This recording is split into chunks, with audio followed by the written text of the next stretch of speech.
SEO में basically SEO क्या है?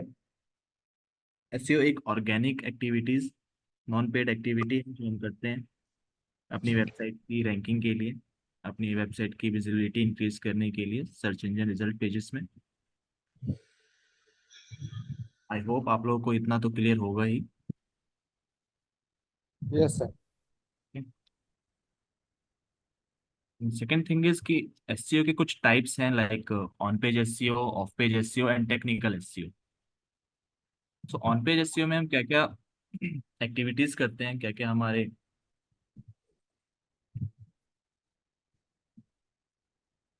गैस एक सेकेंड।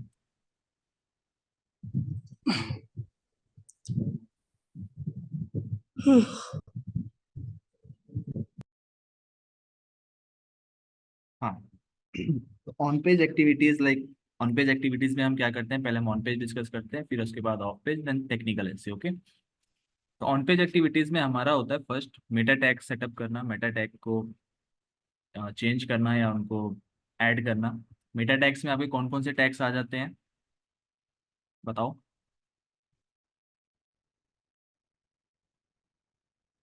सब हेडिंग। जल्दी जल्दी। यस। सॉरी। हेडिंग आता है। Heading, yes. एंड टाइटल भी आता है। Title, yes, meta title. Title and description भी। Yes, it's called meta description. Sorry sir. So ये भी है meta title, meta description, heading tags, OG tags, है ना। ये सारे टैग्स हम यूज करते हैं। और भी क्या क्या एक्टिविटीज है मैं आपको बताता हूँ। जैसे कि हम करते हैं कि अपना मेटा टाइटल, मेटा टाइटल क्या है हमारा। मैं यहाँ पे डाला कीवर्ड इंटर्नशिप इन एंगुलर।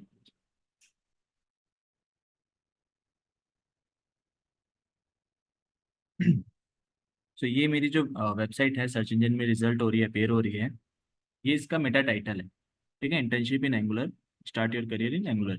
अगर मैं यहाँ पे जाता हूँ, यहाँ पे चेक करता हूँ अपने पेज का मेटा टाइटल, ये मैं कर्सर यहाँ पे रखता हूँ, तो यहाँ पे देखिए, यहाँ पे जो टाइटल आपको शो हो रहा है इंटर्नशिप इन एंगुलर, मेरी स्क्रीन विजिबल है आप सबको?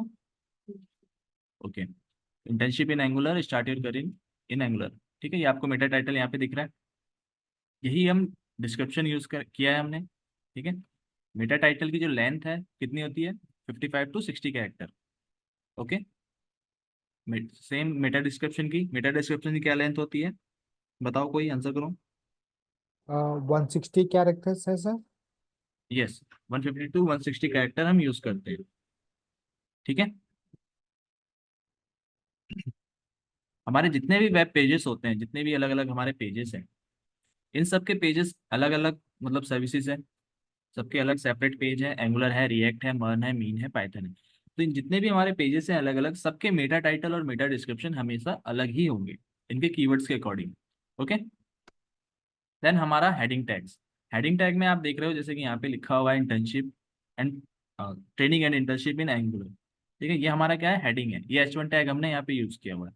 H1 टैग हम एक बार यूज करते हैं, जितने भी हमारे वेब पेजेस होते हैं सब पर हम एक बार H1 टैग यूज करते हैं। देन H2 टैग यूज करते हैं हम 10 टाइम्स यूज करते हैं अपनी वेबसाइट पे। ठीक है, मिनिमम हमें 10 टाइम यूज करना होता है, इससे ज्यादा हमें यूज नहीं करना है। फिर हमारी जो वेबसाइट है वो हमारी गूगल की जो गाइडलाइंस के अकॉर्डिंग है, वो फिर हमें वार्निंग देने लगेगा कि आपने 10 टाइम से ज्यादा H2 टैग को यूज किया अपनी वेबसाइट में।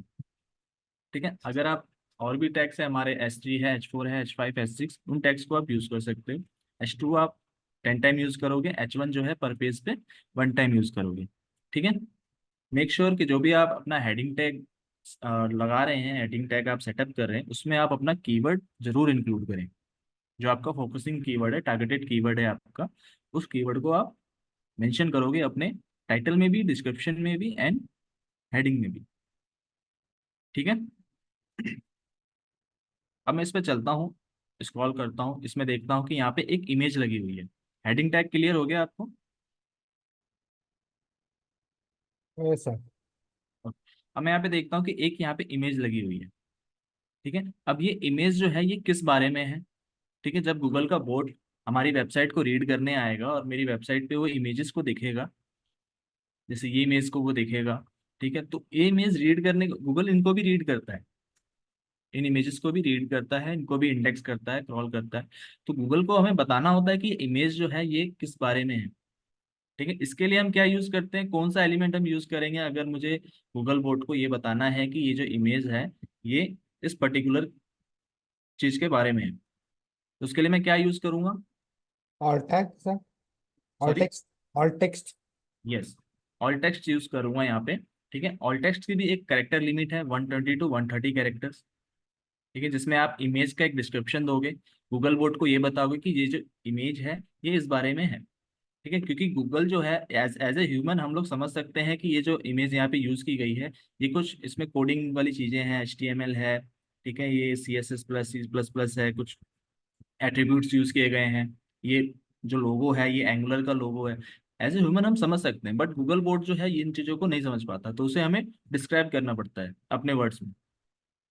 ठीक है।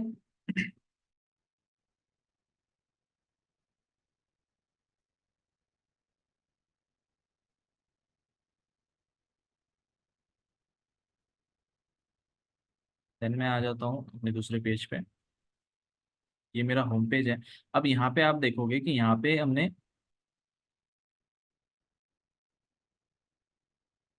हमारे और भी जो वेब पेजेस हैं उन पेजेस को यहाँ पे लिंक किया गया हुआ है। ठीक है, ये सारे ये क्लिकेबल है, आप इन पे आप क्लिक करोगे तो पर्टिकुलर पेज पे लैंड कर जाओगे आप। तो इससे क्या है, ये क्या चीज़ है, ये इंटरनल लिंकिंग है। इंटरनल लिंकिंग हम कहाँ करते हैं, अपनी ही वेबसाइट पे इंटरनल लिंकिंग करते हैं। ठीक है, जो हम एक पेज अपने जो अदर पेजेस होते हैं हमारे वेब पेजेस के, वेबसाइट के, उन पेजेस को हम आपस में लिंक करते हैं, वो हमारा इंटरनल लिंकिंग होता है। जो अपनी वेबसाइट के अंदर ही आप एक दूसरे पेजेस को लिंक करते हो एक दूसरे से। ठीक है, वहीं एक्सटर्नल लिंकिंग क्या होती है, क्या होती है। दूसरे वेबसाइट को लिंक करना। यस, जो हम दूसरी वेबसाइट से जा करके अपनी वेबसाइट का लिंक देते हैं। बेसिकली हम बैकलिंक वाली जो एक्टिविटीज करते हैं वो हम एक्सटर्नल लिंकिंग करते हैं। ठीक है, दूसरी वेबसाइट पे अपनी वेबसाइट की लिंक को लिंक करते हैं हम आपस में, वो हमारी एक्सटर्नल लिंकिंग हो जाती है। इस पे हमारा अभी कुछ एंड वन मोर थिंग, कि जब हम इंटरनल लिंकिंग करते हैं वेबसाइट में, अपनी वेबसाइट में जब हम इंटरनल लिंकिंग कर रहे होते हैं, मान लीजिए कि यहाँ पे एक मशीन लर्निंग का यहाँ पे दिया हुआ है। ठीक है, ये टेक्स्ट दिया हुआ है मशीन लर्निंग, और इसको मुझे हाइपर करना है इस मशीन लर्निंग के पेज से। ठीक है, ये इसका पेज है। अब इस पेज से मुझे इस कीवर्ड को जो है हाइपर करना है, तो इसके लिए क्या यूज करते हैं हम लोग, इसके लिए यूज करते हैं एंकर टैग। ठीक है, ऑल टैग और एंकर टैग में हमेशा कंफ्यूजन रहती है, ये थोड़ा अच्छे से आप लोग समझ लेना। सर उसे क्या बोलते हैं, anchor tab? Anchor tag okay, जो एंकर। हाइपर करते हैं वेबसाइट पे, हाइपर करते हैं। नहीं तो नॉर्मली हम अपना वर्ड, जैसे हमारा MS वर्ड है उस पर जाकर के हम हाइपर करते हैं तो हाइपर लिंकिंग होती है वहाँ पे। हाँ हाँ हाँ। या जब हम वेबसाइट पे करते हैं तो यहाँ पे हम एंकर टैग बोलते हैं इसको। Okay okay okay, thank you sir. कि जैसे कि आप यहाँ पे मैंने इंस्पेक्ट किया है इस पे, तो ये आ रहा है, ये एंकर टैग आ रहा है। ये फॉर्मूला होता है बेसिकली एंकर टैग का। ठीक है।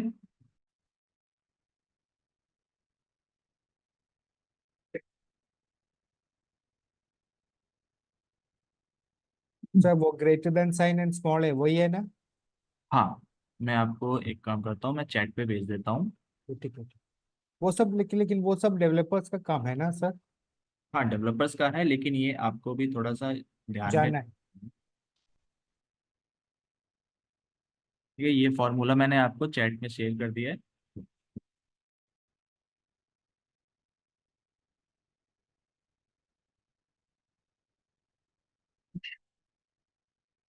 तो ये हो गया हमारा Meta title, meta description, and internal linking, external linking, heading tags, and all tag and anchor tag. ये आप लोगों को क्लियर हो गए। यस सर, लेकिन हम अभी तक ये ऑल्टेक नहीं, नहीं किया।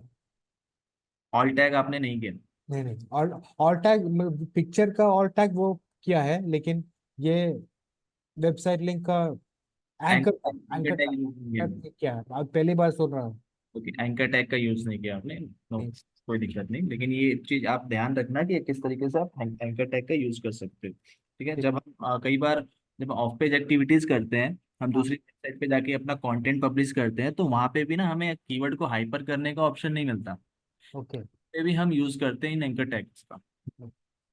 लेकिन वो हाइपरलिंक ही है। हाइपरलिंक ही है। ओके।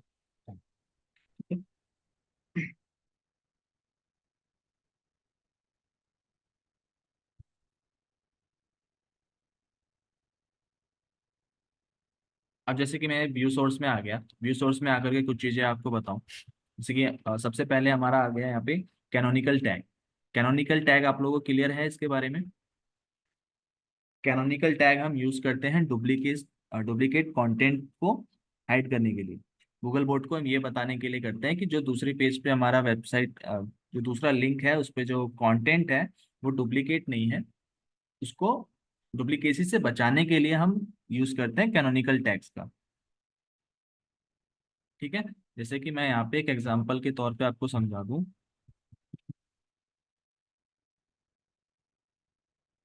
एक मेरी वेबसाइट है यहाँ पे, ये विदाउट www.student.com। ठीक है, दूसरा यहाँ पे एक और मैं ओपन कर लेता हूँ, www.student.com। ठीक है, ये दो यूआरएल एक अलग अलग यूआरएल बन रहे हैं दोनों। ठीक है, इसमें www है,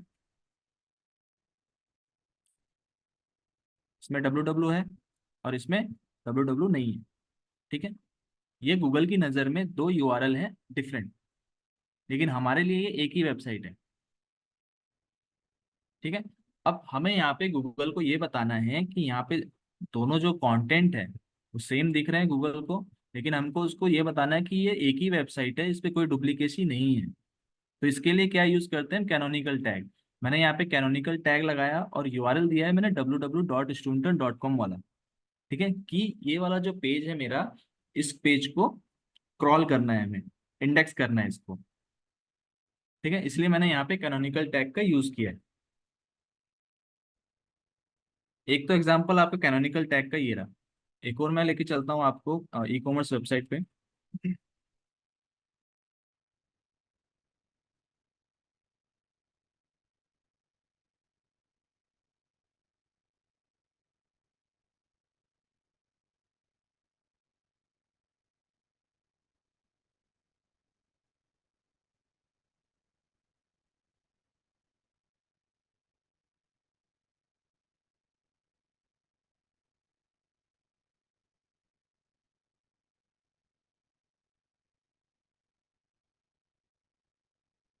क्या है ये?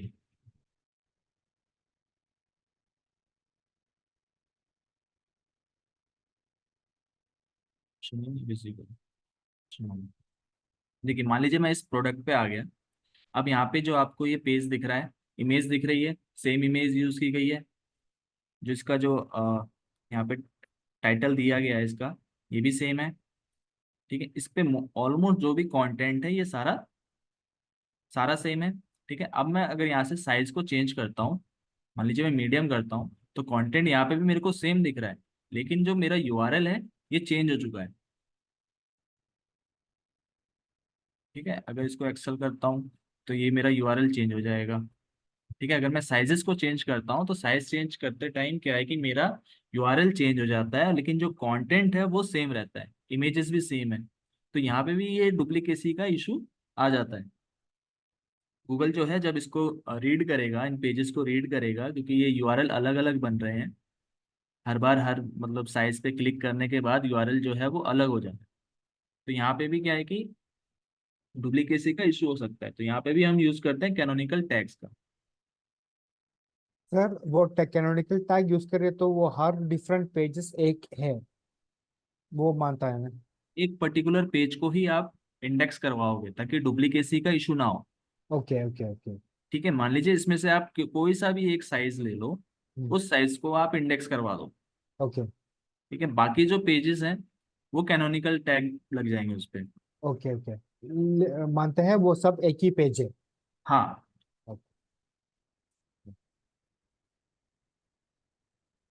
नहीं तो क्या, अगर कैनोनिकल टैग यूज नहीं करा तो क्या हुआ सर? तो गूगल आपकी वेबसाइट को पेनल्टी लगा सकता है। ओ पेनल्टी, ओके ओके ओके। हाँ, कि आप डुप्लीकेट कंटेंट यूज कर रहे हो। हाँ हाँ, okay okay, thank you sir. अब यहाँ पे हम देखते हैं कि मेटा के अंदर आते हैं। यहाँ पे मेटा हमारा आ रहा है, Meta view port. Meta view port हम क्यों यूज करते हैं? क्योंकि जो हमारी वेबसाइट है, ये जो डेस्कटॉप में ओपन है, इसी फ्रेमवर्क में वो मोबाइल पे भी जो पूरी की पूरी ओपन हुए। ठीक है, मोबाइल में भी उसका जो है ये नेविगेशन बार शो हो, पेज के जो भी मतलब ये फॉर्म है, ये फॉर्म भी शो हो, उसमें कंटेंट है वो प्रॉपर शो हो, जो इमेजेस हैं वो प्रॉपर मोबाइल व्यू में भी शो हो। ठीक है, तो इसलिए हम यहाँ पे यूज करते हैं मेटा व्यू पोर्ट। ठीक है, ताकि आपका मोबाइल, हर मोबाइल के डिवाइस अलग अलग होते हैं, उनकी जो डायमेंशंस होती हैं वो अलग अलग होती हैं हर फोन की। ठीक है, तो हर फोन पे आपकी वेबसाइट जो है वो प्रॉपर ओपन हो, यूजर को दिखे, इसलिए हम मेटा व्यू पोर्ट यूज करते हैं। ठीक है, देन आपका आ गया मेटा डिस्क्रिप्शन। ये हमारा गूगल सर्च कंसोल का कोड है।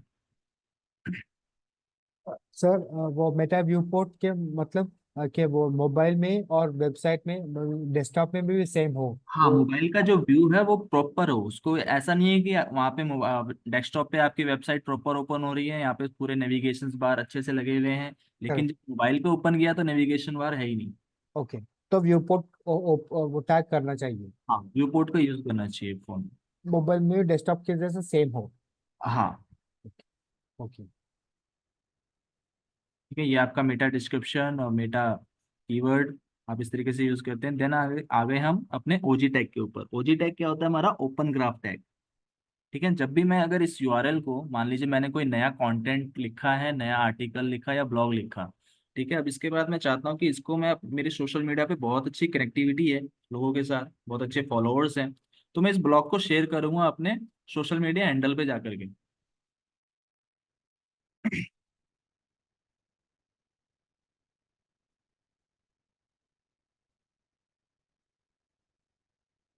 एक सेकेंड, टाइम ले रहा हूँ ओपन होने में। अब यहाँ पे मैं जैसे ही इस यूआरएल को मैं पेस्ट करूंगा, ये एक पूरा इसका प्रीव्यू इमेज उठा लेगा और कंटेंट भी उठा लेगा।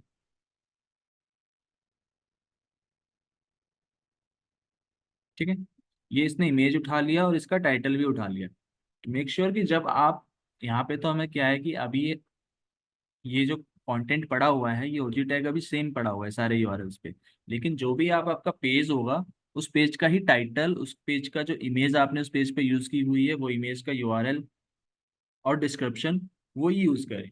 ठीक है, सेम यहाँ पे भी ना हो, अलग अलग आपके टाइटल, आपका डिस्क्रिप्शन, आपका इमेज यूआरएल हो, ताकि मतलब रेलिवेंसी वहाँ पे बनी रहे।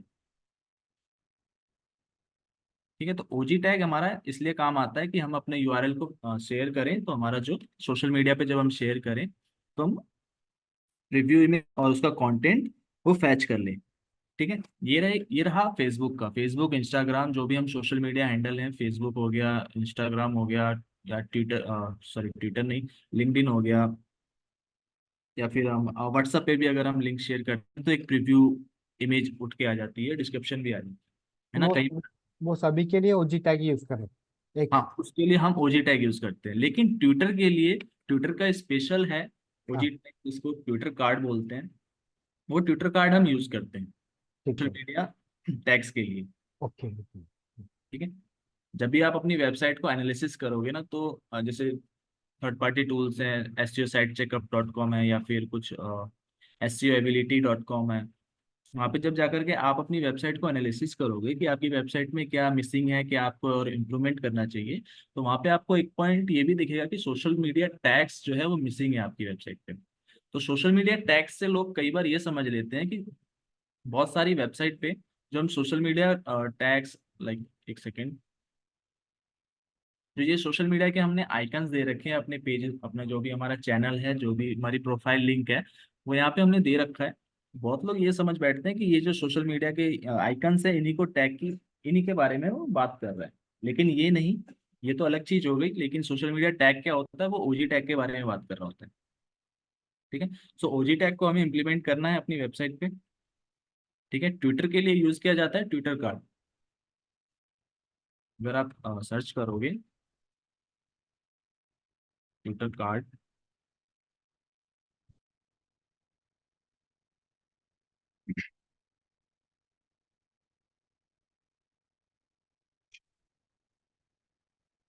यहाँ से आपको ये टैग मिल जाएगा। ठीक है, अब इस टैग में जो भी आपका जैसे मेटा नेम है, यहाँ पे आपका ट्विटर साइट आ गया यहाँ पे। ये आप चेंज करोगे, जो भी आपकी प्रोफाइल आईडी होगी, जो होता है ना अपना यूजर नेम जो होता है, वो यहाँ पे आप दोगे। ठीक है, टाइटल के अंदर आप टाइटल दोगे, जो भी आपका पेज का टाइटल है।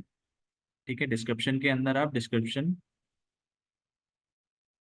और यहाँ पे आप अपना इमेज का यूआरएल, ये इमेज का यूआरएल आ गया। अब इस कोड को आप अपनी वेबसाइट पे इंटीग्रेट करोगे यहीं पे, आ गया ये। ठीक है, ये सारे हेड सेक्शन के अंदर लगे हुए हैं, जितने भी हम टैग्स यूज करते हैं सारे हेड सेक्शन के अंदर यूज करते हैं। ओके। अगर वो यूज किया तो मोबाइल में या वेबसाइट में सब सेम ही होगा, same description, same Meta tag, सभी सेम होगा। नहीं नहीं, मोबाइल में नहीं। और ये सॉरी। ये ओजी टैग की मैं बात कर रहा हूँ, जो सोशल मीडिया टैग्स होते हैं हमारे। Okay okay, different social media tags के, सोशल हाँ, media website. Social media tags, मान लीजिए आपने अपनी वेबसाइट पे लिखा, कोई एक आर्टिकल लिखा, आर्टिकल पब्लिश किया आपने। अब उस आर्टिकल पे आप जाते हो, ज्यादा से ज्यादा व्यूज आए, तो आप क्या करोगे, उस यूआरएल को आप शेयर करोगे, है करेक्ट करेक्ट। ना।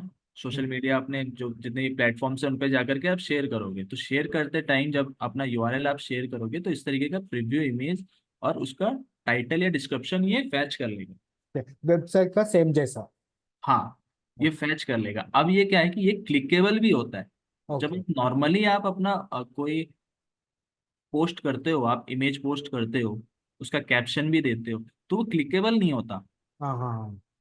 है ना। वो जब आप उस पर क्लिक करोगे तो वो इमेज जूम हो जाती है। करेक्ट ठीक? करेक्ट। लेकिन अगर अब कोई इस पे क्लिक करेगा, ये इमेज आ गई, यहाँ पे इमेज शो होने लगी, हाँ, अब किसी ने इस पे क्लिक किया, तो ये वो यूजर जो है विजिट हो जाएगा, लैंड कर जाएगा मेरे वेबसाइट में। पर्टिकुलर पेज के ऊपर जो मैंने शेयर किया सोशल मीडिया पे। Okay okay. ठीक है। Page website sir. हाँ, तो ये क्लिकेबल भी होता है ये। ओके। नहीं सर, वो पेज पे ले जाएगा या वेबसाइट में ले जाएगा? पेज पेज पे ले जाएगा, मैंने यहाँ पे पेज का यूआरएल शेयर किया ना, ओके ओके, ठीक है ठीक है। वो उसी पेज पे ले जाएगा उसको। Okay okay. वेबसाइट में ले जाने की तरीका है क्या सर? वेबसाइट पे ही तो जा रहा है ना बेसिकली, अगर वो वेब पेज पे जा रहा है तो वेब पेज भी तो आपका वेबसाइट का ही एक वो सब पेज है। सब page. Okay, thank you sir. हाँ,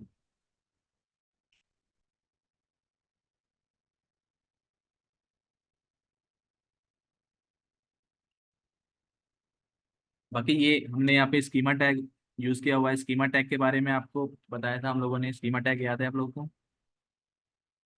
स्कीमा टैग हम अपने बिजनेस, डाल अपनी दीजिए सर, एप्लीकेशन की एक और और बार। भी इंफॉर्मेशन को शेयर करते हैं यूजर्स के साथ। जैसा। जो हमारी ऑर्गेनाइजेशन है, ऑर्गेनाइजेशन की जो भी इंफॉर्मेशंस होती हैं वो हम शेयर करते हैं। स्कीमा टैग को हम गूगल सॉरी स्कीमा टैग को हम स्ट्रक्चर डाटा भी बोलते हैं अपनी वेबसाइट का। ओके। ठीक है, वो डाटा मतलब कि वो इंफॉर्मेशंस जो और भी कस्टमर को अट्रैक्ट कर सकती है, जैसे कि लाइक रेटिंग्स वगैरह देना, हाँ ठीक है, हाँ ओके। एफएक्यूज देना। ये जैसे कि यहाँ पे आप एफएक्यू देख रहे हो ये। हाँ यस। ठीक है, ये क्वेश्चन आंसर्स है यहाँ पे। ठीक है, जो जनरली लोगों के माइंड में होती हैं, चलती हैं। ठीक है, ये सारे क्वेश्चन से आपकी वेबसाइट से ही फैच करके यहाँ पे दिखाता है। तो ये किसके थ्रू दिखाता है, स्कीमा टैग। जब आप स्कीमा टैग अपना यूज करोगे अपनी वेबसाइट पे, तो ये ये आपको, ये स्कीमा टैग है ना? ये स्कीमा टैग है, ये जो मैंने ड्रॉ किया। क्वेश्चन आ रहा है। ओके। नहीं नहीं, ये जो आपने ड्रॉ किया ये नहीं। ये वो नहीं है। Okay okay. ये क्वेश्चन स्कीमा टैग है। स्कीमा टैग मैं आपको बताता हूँ, स्कीमा टैग आप कैसे जनरेट कर सकते हो।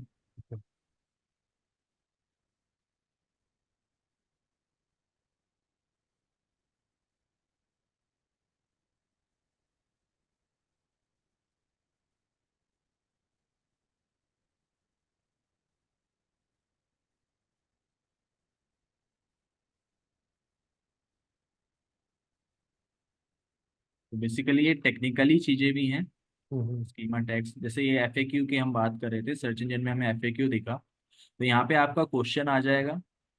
ठीक है, जो आप क्वेश्चन जो जनरली हम लोग हमारे माइंड में होता है किसी भी सर्विस या प्रोडक्ट को लेकर के। ठीक है, वैसे एफएक्यूज के वो क्वेश्चन यहाँ पे आ जाएगा और यहाँ पे उसका आंसर। ठीक है, इसी तरीके से आप और ऐड कर सकते हो मल्टीपल, हर पेज के लिए 4 या 5 एफएक्यू आप यहाँ पे दोगे। तो जैसे ही आप यहाँ पे अपना क्वेश्चन और आंसर लिखते जाओगे, यहाँ पे जो है आपका कोड है वो बनता चला जाएगा। ठीक है, जैसे मैं यहाँ कुछ भी टाइप कर देता हूँ, आंसर्स में भी कुछ भी लिख देता हूँ, तो ये यहाँ पे फिल होता चला जा रहा है। ओके, अब इस क्या करूँगा, मैं इस स्क्रिप्ट को कॉपी करके अपने यहीं पे जो मेरा हेड सेक्शन के अंदर है यहाँ पे मैं लगा दूंगा अपनी। जैसे ये लगा रखा है मैंने, एक ऑर्गेनाइजेशन का स्कीमा यूज़ किया है यहाँ पे, इसी तरीके से मैं एफएक्यू का भी यहाँ पे यूज़ कर सकता हूँ। ठीक है, जब आपका वेबसाइट को क्रॉल करेगा, क्रॉलर आकर के उसको दोबारा से इंडेक्स करेगा, उसके बाद आपकी वेबसाइट भी जब कोई सर्च करेगा आपका कीवर्ड, आपसे रिलेटेड कीवर्ड जब सर्च करेगा यूजर, तो उसको भी एफएक्यूज आपके यहाँ पे शो होने लगेंगे। ठीक है, ओके सर। ये भी, ये आप अगर यहाँ पे जॉब्स आप देख रहे हो, ये जॉब्स का सेक्शन आ रहा है, ये भी हम स्कीमा टैग के थ्रू ही करते हैं। ठीक है, यहाँ पे आप देख सकते हो ये जॉब पोस्टिंग का आ रहा है ऑप्शन। अब यहाँ पे आप अपना जॉब का टाइटल, जॉब का description, company name, company URL, logo, जो भी आप इंफॉर्मेशन देना चाहते हो, कितने आवर की जॉब है, एम्प्लॉयमेंट टाइप क्या है, part time, full time, contract based, ठीक है, वो सारी चीज़ें आप इंफॉर्मेशन यहाँ पे दोगे। ठीक है, सैलरी पैकेज भी आप दे सकते हो, सैलरी मेंशन कर सकते हो, अपना जो लोकेशन है, जो एड्रेस है वो आप मेंशन कर सकते हैं, फिर सारा ये सारा डाटा जैसे ही आप फिल कर दोगे, आपका यहाँ पे एक कोड जनरेट हो जाएगा, और इस कोड को आपको उस पर्टिकुलर पेज पे लगाना है जहाँ पे आप अपनी, मतलब जिस पेज के लिए आप बना रहे हो उसकी मटेरियल। ओके,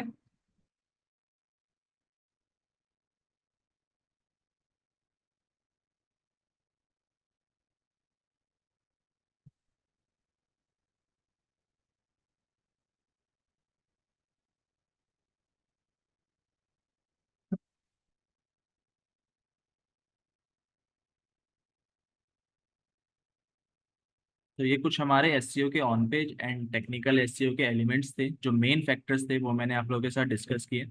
अभी आप लोगों को कोई डाउट, कोई क्वेश्चन माइंड में आ रहा हो तो आप पूछ सकते हो।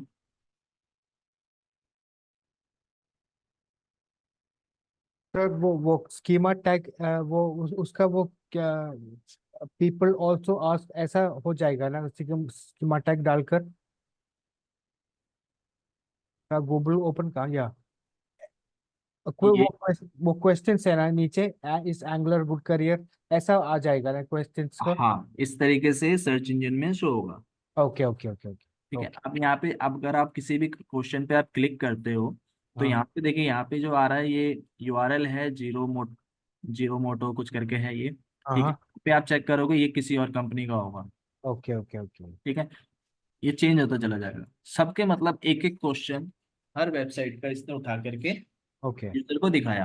Okay okay. ठीक है, ये अभी कुछ नए नए तरीके से वर्क कर रहा है सर्च इंजन, हाँ हाँ। इसलिए ऐसा दिखा रहा है सबका, मतलब अच्छी चीज है ये, क्योंकि मतलब हर वेबसाइट का दिखा रहा है यहाँ पे एफएक्यू। हम्म पहले कैसे वर्क करता था ये, कि अगर आपने अपनी वेबसाइट पे 4 एफएक्यू यूज किए हुए, हम्म। तो आप ही की वेबसाइट के वो 4 एफएक्यूज दिखाता था। ओके। ठीक या है, that was my question sir, अगर हमने 3 4 क्वेश्चन दिया तो वो 4 क्वेश्चन ही शो करेगा या एक ही शो करेगा? एक ही करेगा, एक टाइम पे एक ही करेगा। Okay okay okay. ठीक है, हो कौन सा सकता है कि वो क्वेश्चन? रिफ्लेक्ट करे अगली बार जब यूजर कुछ और मतलब क्वेरी की उसने। हाँ हाँ हाँ। ठीक है, उसने थोड़ा सा अपनी क्वेरी में कुछ चेंज कर दिया जो आपके क्वेश्चन से मैच कर गया, तो ओ आपको, यूजर को वो आपका शो कर देगा। क्वेरी के मैच करते करते हुए क्वेश्चन। हाँ, हाँ, ओके। कीवर्ड से जो मैच करेगा वो रिजल्ट शो कर हाँ देगा। हाँ हाँ। Okay okay okay. Thank you sir. जी,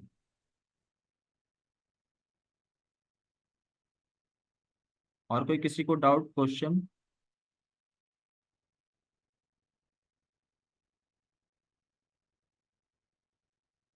जया, प्रभाकर,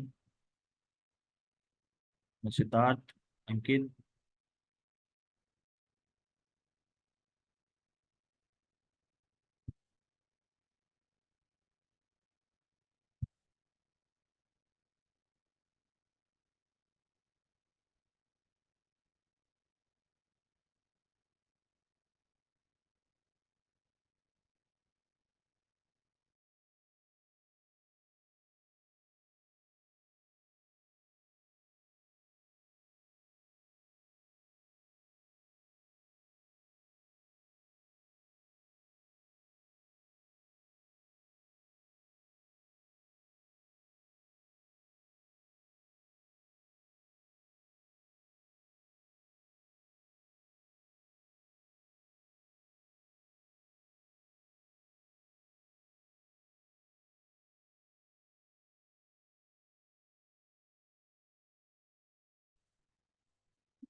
ये संकेत रिकॉर्डिंग मिल जाएगी। आप लोगों के कोई भी डाउट नहीं है अभी तक?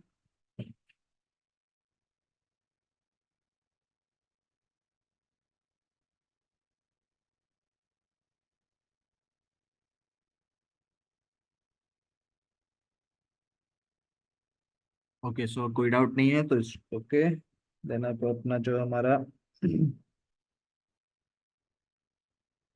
इनको।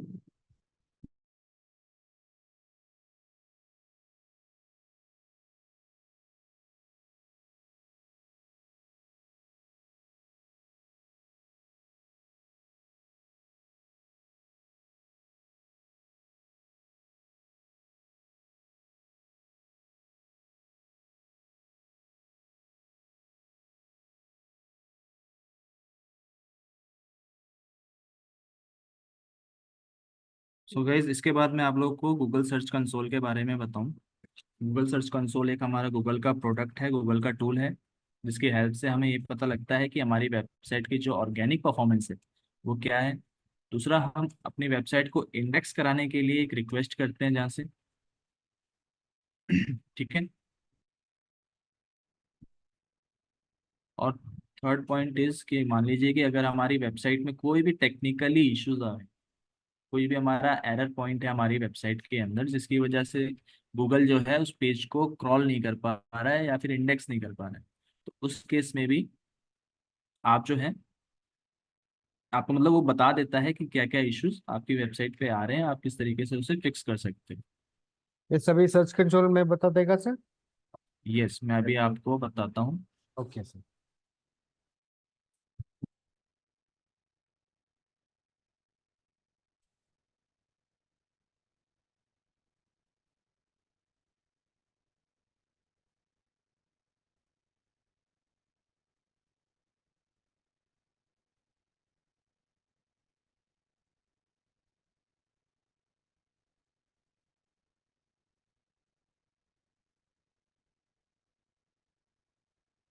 ठीक है, आप लोगों ने ब्लॉगिंग एक्टिविटी करी है, आपको बताया गया होगा ब्लॉग सबमिशन के बारे में,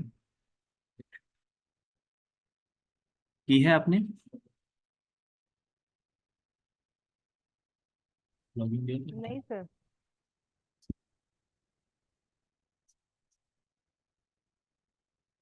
ओके देन आपको ब्लॉग सबमिशन के बारे में भी बता दिया जाएगा, एक्टिविटी करवा देंगे हम नेक्स्ट क्लास में। गूगल का, जैसे कि मैं प्रॉपर्टी की बात कर रहा था, गूगल की एक ब्लॉगर भी है, ब्लॉगर जहाँ पे लोग आप जा करके आप अपना ब्लॉग लिख सकते हो, अपना ब्लॉग पब्लिश कर सकते हो। जिस तरीके से हम वर्डप्रेस का यूज करते हैं उसी तरीके से हम ब्लॉगर का भी यूज करके अपने एक ब्लॉगिंग साइट्स क्रिएट कर सकते सर ये भी पेड होता है या अनपेड, अगर हम ये इंस्टॉल करते हैं तो? हैं। अनपेड होता है। Blog unpaid. यहाँ पे जाकर के आप अपना एक ब्लॉग क्रिएट कर सकते हो अपनी, जब आप जीमेल आईडी लॉग इन करोगे तो आपको यहाँ पे प्रॉपर्टीज में आपको ब्लॉगर दिख जाएगा, इस पे आप क्लिक करोगे। उसी तरीके से जैसे हमने वर्डप्रेस में साइट टाइटल दिया था पहले, है ना, अपनी साइट का एक टाइटल बना करके वहाँ पे डाला था, फिर यूजर नेम वगैरह वो दिए थे। यहाँ पे भी आपको साइट का टाइटल मांगेगा, फिर आप क्या उसका यूआरएल देना चाहते हैं, बनाना चाहते हो वो यूआरएल। ओके, देन आपको इस तरीके से एक वो डैशबोर्ड प्रोवाइड कर देंगे। फिर यहाँ पे जाकर के आप अपना ब्लॉग आप लिख सकते हो, ब्लॉग आप पोस्ट कर सकते हो, टाइटल अपना कंटेंट, इमेज लगाने इमेज लगा सकते हैं। ठीक है, यहाँ पे आप थीम इसकी चेंज कर सकते हैं, लेआउट चेंज कर सकते हो ठीक है। और दूसरा कि आप अगर अच्छे तरीके से ब्लॉगिंग करते हैं इसके ऊपर, आप लोगों को मैंने गूगल एड्स के बारे में, इनका हो गया था गूगल एड्स में। सो गूगल एड्स में जैसे मैंने आपको गूगल एडसेंस के बारे में भी आपको समझाया कि गूगल एडसेंस कैसे वर्क करता है। तो यहाँ पे आप गूगल एडसेंस के लिए भी अप्लाई कर सकते हो। ठीक है, तो वो डीप में थोड़ा सा डिस्कस करेंगे बाद में। तो अभी मैं आपको सर्च कंसोल के बारे में बताने जा रहा था।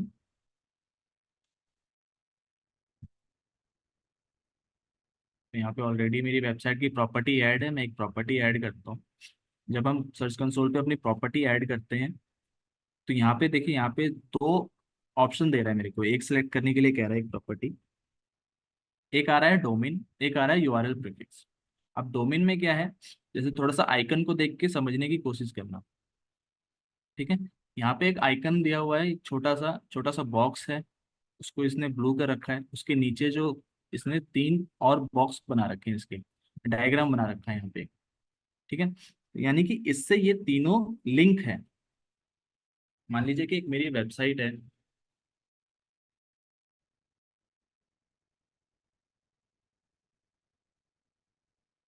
ये हमारी वेबसाइट है stuveli.com। ठीक है, अब मैं इस पे एक और इसका जो है, इसको हम बोलते हैं सब डोमेन। ये हमारा मेन डोमेन है स्टू वैली, और इसकी सब डोमेन है franchisee.stuveli.com। ठीक है, तो स्टू वैली जो है हमारा मेन है। जैसे कि ये यहाँ पे आपको कहाँ गया, ये आपको जो ब्लू कार्ड दिख रहा है, ब्लू आइकन दिख रहा है यहाँ पे, ये स्टू वैली है मेन वेबसाइट। और इसके अंदर जो हमारा सब डोमेन है वो है franchisee.stuintern.com। अब मान लीजिए इसी तरीके से मैं कुछ दो तीन और सब डोमेन क्रिएट कर लेता हूँ। ठीक है, तो यहाँ पे मुझे क्या करना होगा, डोमेन यूज करने के लिए मैं यहाँ पे डालूंगा stuvalley.com। यानी कि इसके जितने भी सब डोमेन्स हैं, जो इसके सब पेजेस हैं, उन सभी के परफॉर्मेंस को ट्रैक करेगा, उन सभी के एरर्स को ट्रैक करेगा, उन सभी की एक्टिविटीज मेरे को उसका एक परफॉर्मेंस रिपोर्ट बना करके मेरे को देगा।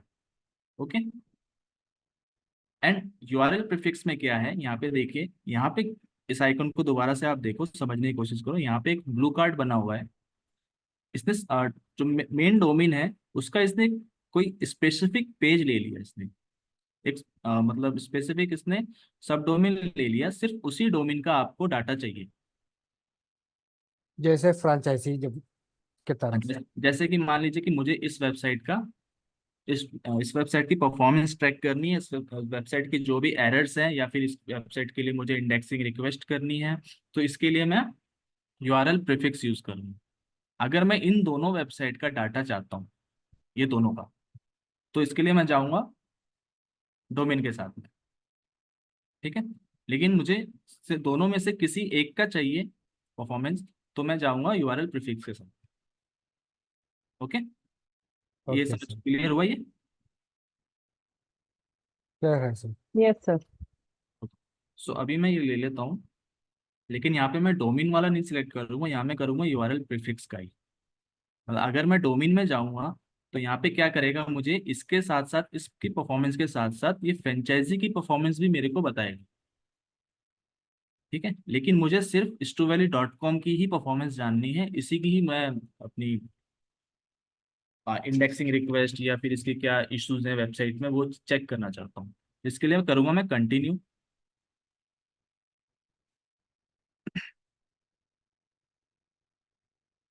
कंटिन्यू करने के बाद अब मुझे यहाँ पे जो टैग देगा, उस टैग को अपनी वेबसाइट पे इंटीग्रेट करना है। ठीक है, लास्ट टाइम जब हमने वर्डप्रेस के बारे में आपको बताया था, तो वर्डप्रेस में मैंने कुछ प्लगइन्स आपको बताए थे कि प्लगइन्स कौन से यूज करने हैं, हेडर फूडर कोड मैनेजर और एक ऑल इन वन एसईओ। और भी कुछ प्लगइन्स अगर आप यूज करना चाहते हो इन फ्यूचर, तो आप उनको भी कर सकते हो। तो हेडर फूडर कोड मैनेजर का यूज करके आप इस कोड को अपनी वेबसाइट पे इंप्लीमेंट कर दोगे। ठीक है, ये वाला जो टैग है। ओके,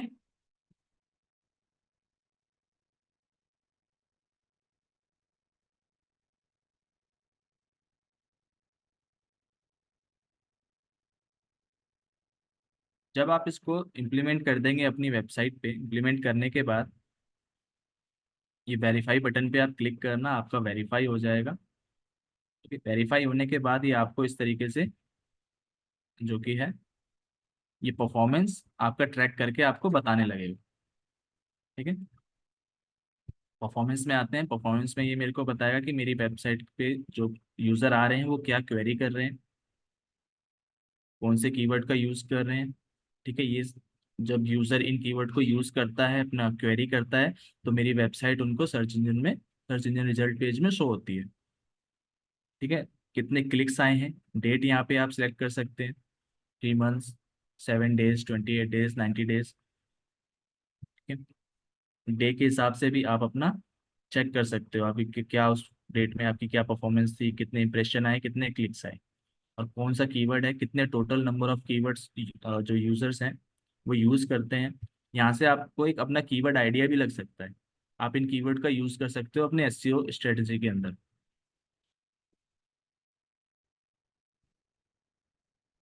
ठीक है, ये हमारा क्वेरी का सेक्शन, ये हमारा पेजेस, जो भी हमारे पेजेस इंडेक्स हैं जो सर्च इंजन में अपीयर होते हैं, ये सारे पेजेस आ गए। किस किस कंट्री में आपका ऑर्गेनिक क्लिक्स इंप्रेशन आ रहे हैं वो आप यहाँ से देख सकते हो, कंट्री वाइज बता रहा है यहाँ पे आपको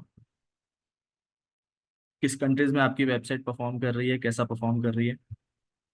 डिवाइसेस चेक कर सकते हैं कि किस डिवाइस पे सबसे ज़्यादा क्लिक्स इंप्रेशन आ रहे हैं। सर्च अपीयरेंस में वही चीज़ें जो हम अगर मान लीजिए स्कीमा टैग का यूज़ करते हैं, एफएक्यूज हमारा शो होता है सर्च इंजन में, या फिर हमारी रेटिंग शो होती है, या फिर हमारा जॉब शो होता है, या फिर हमारा कोई इमेज कार्ड शो होता है सर्च इंजन में, तो यहाँ पे आ जाता है सर्च अपीयरेंस के अंदर। किस डेट को कितने इंप्रेशन कितने क्लिक्स आए वो आप चेक कर सकते हैं। ठीक है, ये रही आपकी परफॉर्मेंस। सेकंड, नेक्स्ट है हमारा यूआरएल इंस्पेक्शन। यूआरएल इंस्पेक्शन में हम क्या करते हैं कि मान लीजिए आपका कोई भी पेज है वो इंडेक्स नहीं हो रहा, क्रॉलर जो है उसको क्रॉल तो कर रहा है लेकिन वो इंडेक्स नहीं कर रहा है, तो यहाँ पे आप उस पेज के लिए आप रिक्वेस्ट कर सकते हो गूगल बोर्ड से कि आप उसको जो है इंडेक्स कर लें।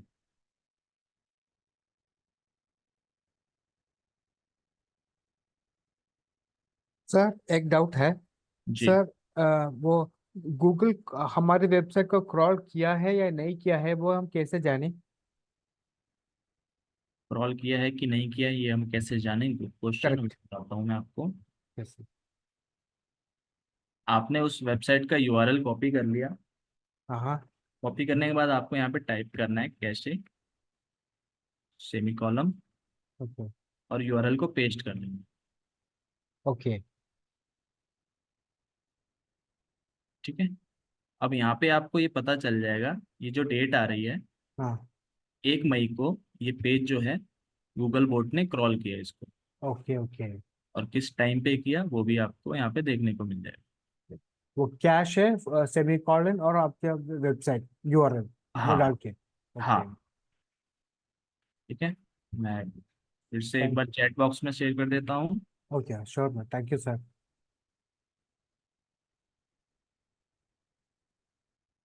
इस तरीके से आप चेक कर सकते हो।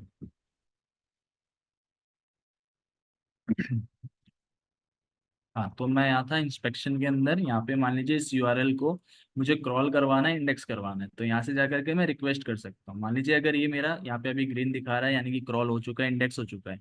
अगर सम रीजन ये इंडेक्स नहीं हुआ है तो यहाँ पे आपको ये ग्रीन सिग्नल देखने को नहीं मिलेगा। ठीक है, तो यहाँ से आप रिक्वेस्ट बटन पे क्लिक करके इंडेक्सिंग की रिक्वेस्ट कर सकते हैं गूगल से कि आप मेरे पेज को क्रॉल करें दोबारा से और इंडेक्स करें। ठीक है, देन पेजेस में आप चेक कर सकते हैं कि कितने आपके वेबसाइट के पेजेस हैं वो इंडेक्स हो चुके हैं, और कितने ऐसे पेजेस हैं जो इंडेक्स नहीं हुए हैं। जो पेजेस इंडेक्स नहीं हुए हैं वो किस रीजन से इंडेक्स नहीं हुए हैं, वो रीजंस भी आपको यहाँ पे ये बता देगा। ठीक है, फिर आपको इन चीज़ों को आपको फिक्स करना है, फिक्स करने के बाद दोबारा से क्रॉलिंग रिक्वेस्ट आपको देनी है यहीं से जा करके। वो फिर से गूगल का बोर्ड जो है आपकी वेबसाइट को क्रॉल करेगा, देन उसको इंडेक्स करेगा। ओके। सर सॉरी सर, एक और बात बता दीजिए सर। सॉरी। पेजेस में आने के बाद आप यहाँ से हाँ। चेक कर सकते हैं कि कितने पेज आपके इंडेक्स हुए हैं और कितने पेज आपके इंडेक्स नहीं हुए हैं। Index okay. समझते हो आप? हाँ इंडेक्स समझ सकता हूँ। हाँ, इंडेक्स क्या होता है? इधर जो गूगल का बॉट्स है वो हमारे पेज को क्रॉल किया है और उसका लिस्ट में डाली है। इंडेक्स होने के बाद जो है आपकी वेबसाइट यहाँ सर्च रिजल्ट में शो होने लग जाती है। ओके। ठीक है, ये सर्च रिजल्ट में ये वेबसाइट जो शो हो रही है जितनी हाँ। भी, ये इंडेक्स होने के बाद ही शो होती बाद। है। Correct correct. ठीक है, सो कितने ऐसे पेजेस हैं जो मेरे इंडेक्स नहीं हुए, हम्म वो इंडेक्स नहीं हो रहे हैं इसलिए वो सर्च रिजल्ट में भी नहीं दिख रहे हैं। हम्म हम्म हम्म, हम्म। तो उसके लिए क्या रीजन है, किस वजह से जो है कि नहीं हो रहे हैं इंडेक्स, यहाँ पे मुझे वो सारे दिक्कत होता है। यूआरएल्स मिल जाएंगे, कौन कौन से ओके यूआरएल्स हैं जो नहीं हो रहे हैं इंडेक्स, रीजन क्या है वो रीजन भी ये बता देगा मेरे को। ओके फिर ओके मुझे इसको फिक्स करके दोबारा से इम्प्लीमेंट करना है अपनी वेबसाइट पे। ओके ठीक है, ओके। अब ये जो पेज है यहाँ पे दिखा रहा है ये इस वजह से नहीं है क्योंकि ये यहाँ पे ये एरर पेज है, यहाँ पे कुछ स्पेलिंग मिस्टेक है, इस वजह से हाँ ये पेज नहीं है। ये भी मेरा एरर पेज है, इस वजह से ये इंडेक्स नहीं हो रखा। नहीं, ओके। ठीक है। रही बात इसकी लॉगिन वाले पेज की, इसको हमने robo.txt की हेल्प से ब्लॉक कर रखा है, ये हाँ हमें हाँ हाँ, इंडेक्स करवाना ही नहीं है। Okay okay okay. ठीक है। देन मैं और चल हाँ। यस। वो पहले वाला टू इंटर्न क्यों नहीं हुआ कौन सा? प्रीवियस पेज में? नहीं यार, वो टू इंटर्न का एक पेज या पहले वाला, करेक्ट? ये या करेक्ट। ओके, अभी मैंने आप लोगों को दिखाया था यहाँ पे, इसकी वजह से नहीं हुआ ओके, ओ कैनोनिकल, ओके ओके ओके कि हमने वहाँ पे कैनोनिकल लगा दिया है। ओके ओके, इसीलिए okay। हाँ, हमने डुप्लीकेसी को बचाने के लिए, अपने वेबसाइट को डुप्लीकेसी से बचाने के लिए कैनोनिकल टैग का यूज किया। हाँ इसकी हाँ वजह से ये वाला मेरा जो पेज है, ये आप देख सकते हो, ये नॉन डब्ल्यू डब्ल्यू वाला पेज है, हाँ हाँ हाँ, फिक्स नहीं हुआ। ओके ओके ओके, समझा sir, thank you sir. Okay.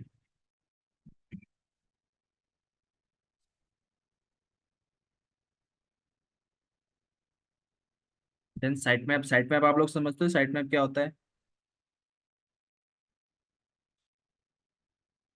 Site का सारी पेजेस का listing.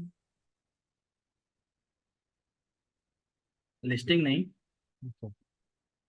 Site map basically website की शॉर्ट कोडिंग फॉर्म बोली जाती है, जहाँ पे आपके पेजेस, जितने भी आपके वेबसाइट में पेजेस हैं, उन सबके लिंक्स आपके साइट मैप में इंक्लूड होते हैं। ठीक है। इससे ओके, क्या हेल्प मिलती है कि गूगल का बोर्ड जो है, वो एक बार में आपके सारे पेजेस को रीड करने में उसको हेल्प मिलती है।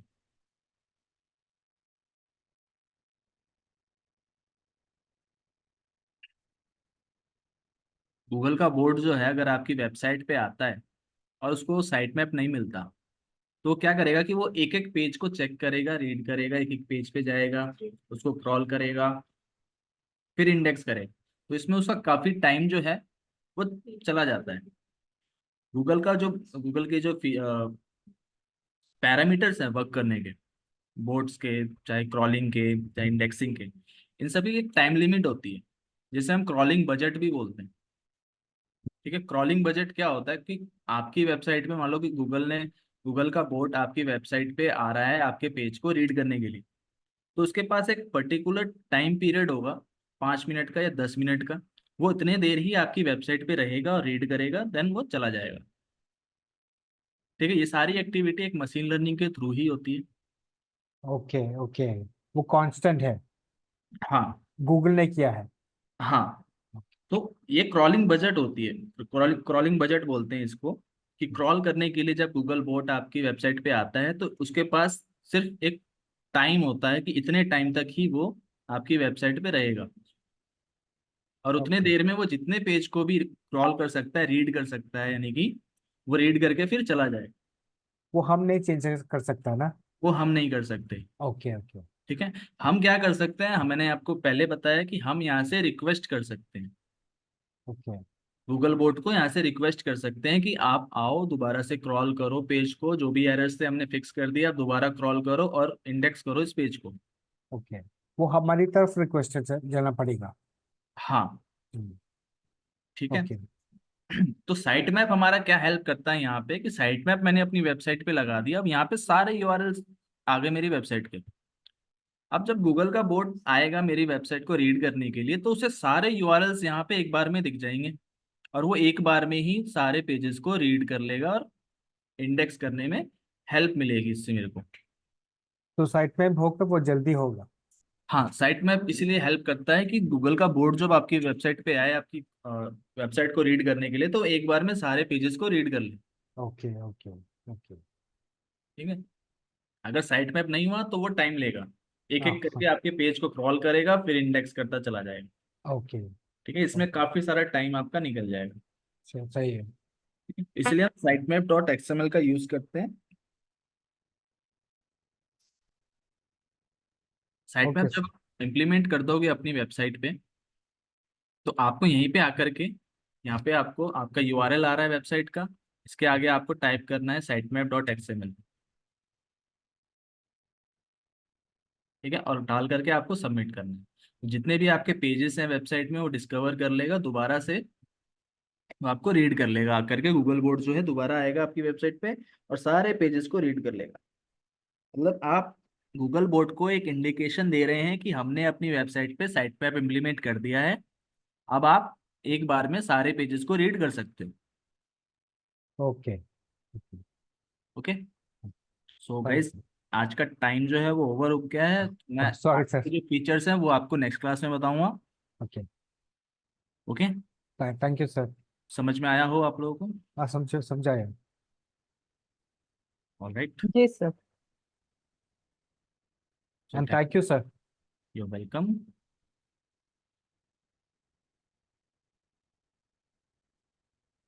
आप लोग लीव कर सकते हो। सर इसका रिकॉर्डिंग भी आ जाएगा ना? हाँ, एक तो। रिकॉर्डिंग आपको गाइज, यस, मिल जाएगी आपको recording. Okay, sure sure. Actually some reasons क्या है कि अभी गूगल जो है कुछ नई नई एक्टिविटीज कर रहा है, जिसके हाँ हाँ कारण गूगल काफ़ी अपने जो चैनल्स हैं उनको ब्लॉक कर रहा है काफ़ी सारे। हाँ हाँ हाँ। ओके ओके कुछ इश्यूज आ रहे हैं, गूगल की कुछ गाइडलाइंस में चेंजेस हुए हैं, ओके। ठीक है, तो इस वजह से थोड़ा सा डिले हो जाता है, बट हम ट्राई तो करेंगे कि आपको जल्द से जल्द ये ऑफ वीडियो का कोर्स जो सर, है वो मिल जाए। क्योंकि ये इम्पोर्टेंट क्लास था सर, दैट्स वाई। ये बहुत इम्पोर्टेंट था। Yes, I can understand. Thank you sir.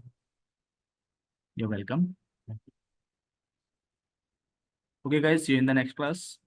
See you, sir.